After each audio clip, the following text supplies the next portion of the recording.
فاسألوا أهل الذكر إن كنتم لا تعلمون۔ مفتیان دارالفتاء والقضاء ضلع بارہ بنکی، السلام علیکم ورحمۃ اللہ وبرکاتہ۔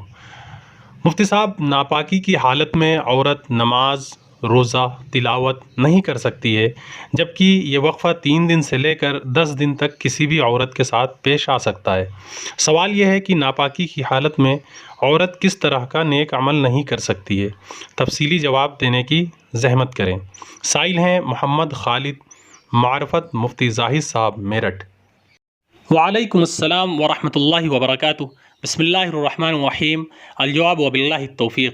جی ہاں، ناپاکی یعنی پیریڈ کی حالت میں عورت نماز، روزہ، تلاوت قرآن کریم نہیں کر سکتی ہے، مگر عورت کے لیے حیض، نفاس اور جنابت کی حالت میں قرآن کریم کی وہ آیات جن میں دعا کا معنی و مفہوم ہے، یعنی سورۃ الفاتحہ، آیت الکرسی، ربنا آتنا الی آخری، اور درود شریف، مسنون دعائیں، تسبیح فاطمی، کلمہ طیبہ، انہیں بطور دعا پڑھنے کی اجازت ہے، بشرطے کہ قرآنی آیات کو ایام مخصوصہ یعنی پیریڈ میں دعا کی نیت سے پڑھا جائے۔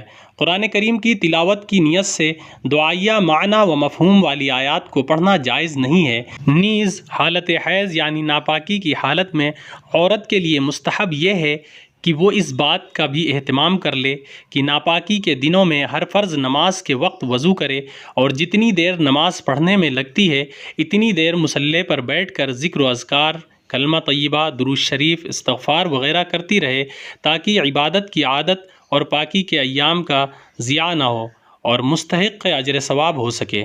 فقط واللہ تعالی عالم بالصواب۔ فمن زحزح